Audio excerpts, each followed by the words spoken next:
امام احمد ابن حنبل ایک مرتبہ ایک علاقے میں پہنچے، مسجدوں کے دروازے بند ہیں، ہر چیز بند ہو چکی ہے، اور امام احمد ابن حنبل مسافر تھے، پریشان تھے کہ میں کہاں پر رات بسر کروں گا۔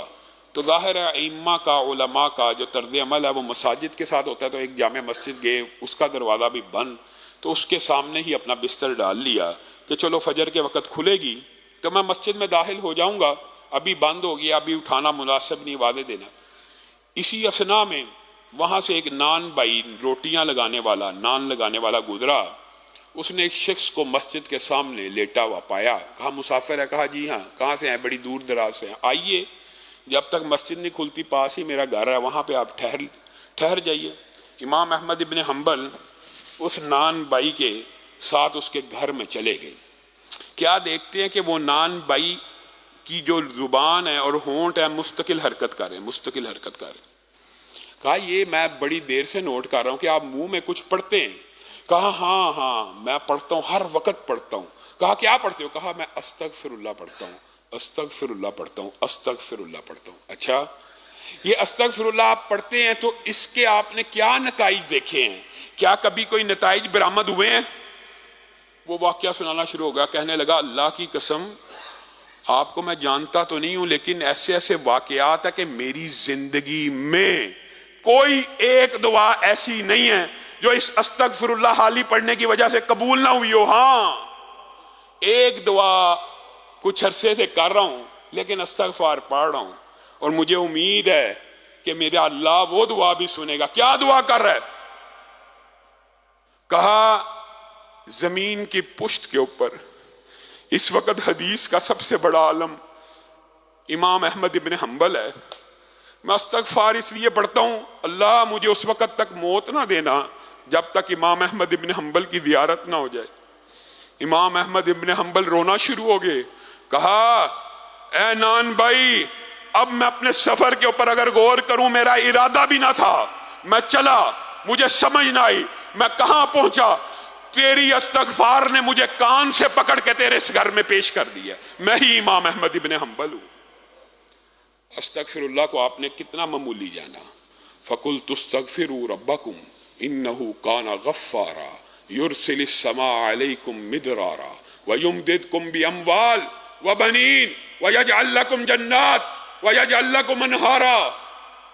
توبہ تم کر لو، استغفار تم کر لو، رزق میں رب تمہیں دوں گا، صرف رزق نہیں دوں گا، باغات بھی بناؤں گا، محلات بھی بناؤں گا، اور تمہارا رب صرف ان دو کو نہیں بنائے گا بلکہ ان کو ڈیکوریٹ کرنے کے لیے نہریں بھی میں ہی چالو کروں گا، فوارے بھی میں ہی لگاؤں گا۔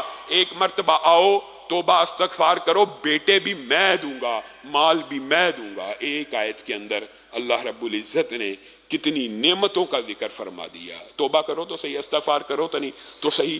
رسول اللہ ایک ایک نشست میں 70 مرتبہ توبہ کر لیا کرتے تھے۔ ہاں، توبہ سے مراد استغفر اللہ کہنا 70 مرتبہ۔ میں اور آپ ایک منٹ میں چاہیں 100 مرتبہ کر سکتے ہیں، کرتے نہیں ہیں۔ ہمیں کیا کرنا چاہیے؟ اللہ کی قسم گناہوں سے لتھڑے ہوئے یہ بدن، یہ جسم، یہ روحیں، یہ دل گناہوں سے آلودہ ہیں۔ لوگ پوچھتے ہیں کیا کیا جائے؟ آپ کے سامنے تسبیحات رکھی ہیں کہ سبحان اللہ والحمدللہ پڑھیں، لیکن حقیقت یہ ہے جب انسان کے کپڑے میلے کچیلے ہوں، بدبودار ہوں، ان کو دھویا جائے گا کہ ان کے اوپر خوشبو لگائی جائے گی؟ بتائیے، دھویا جائے گا۔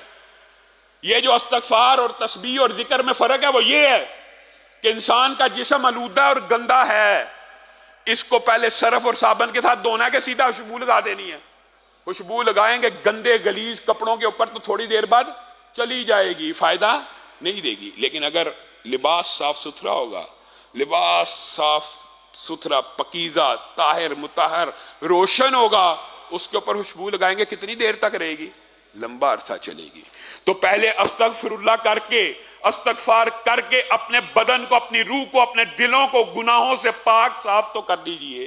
ان کپڑوں کو پہلے دھو تو لیجئے، ان کپڑوں کو پہلے صاف تو کر لیجئے، پھر قل ہو اللہ پڑھیے، سبحان اللہ والحمدللہ ولا الہ الا اللہ واللہ اکبر پڑھیے، وظائف پڑھیے۔ لیکن گناہ موجود ہیں، جسم لتھڑا ہوا، جسم بدبودار ہے، آپ اللہ کا ذکر کر رہے ہیں اتنا فائدہ نہیں پہنچ سکتا جتنا آپ کو توبہ کر کے استغفار کر کے ملے گا. 2 وظیفے سن لیجئے. استغفر اللہ الذی لا الہ الا هو الحی القیوم واتوب الیہ. یہ حضرت ابو بکر کو بھی بتایا اور دیگر صحابہ کو بھی بتایا کہ یہ وظیفہ ایسا ہے اگر کوئی بندہ صرف 1 مرتبہ پڑھے گا، اگر وہ میدان جہاد سے بھی بھاگا ہوگا، 1 دفعہ پڑھنے سے اللہ تعالیٰ اس کا یہ گناہ بھی معاف کر دیں گے.